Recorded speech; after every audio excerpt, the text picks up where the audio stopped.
یه توضیح در مورد اینجا بدم. اینجا اسمش آیدره، تو یه قسمت از ترابزون ترکیه. یه جای خیلی قشنگ و سرسبزیه، میبینید دیگه.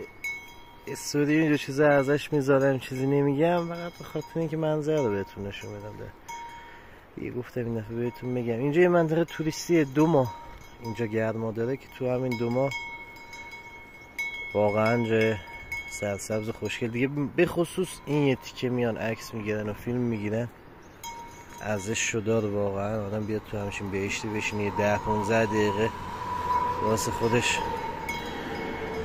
ریلکس کنه دیگه. این محمد هم اینجا دیگه، نفهمیدم آخر اسمش محمد بذاریم چی بذاریم دیگه. ما هم اینجا میایم واسه کارهای ما هم یه جوریه که واسه رستوران داره و کافه داره و هتل داره، واسه تغییر و تعویض و نصب سایبون و اینجور چیزاه که اینجا هر سال ما اینجا پلاسیم. حالا فقط اینجا نیستش، زنگل و آیدر و چند تا منطقه های توریستیه که ما هر هفته میایم، هفته 2، یعنی کلا خارج از شهر خودمون دیگه اینجور جا کار میکنیم. این منطقه های خیلی خوشگل و توریستی که حالا اینجا میبینید خلوته، چون ساعت 7:30 صبح، ساعت 4 صبح دا افتادیم.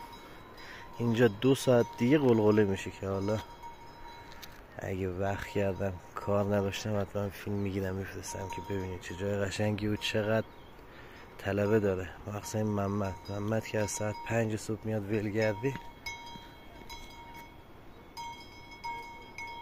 ساعت 12 شب میره خونهشون. لاشی بوگنده.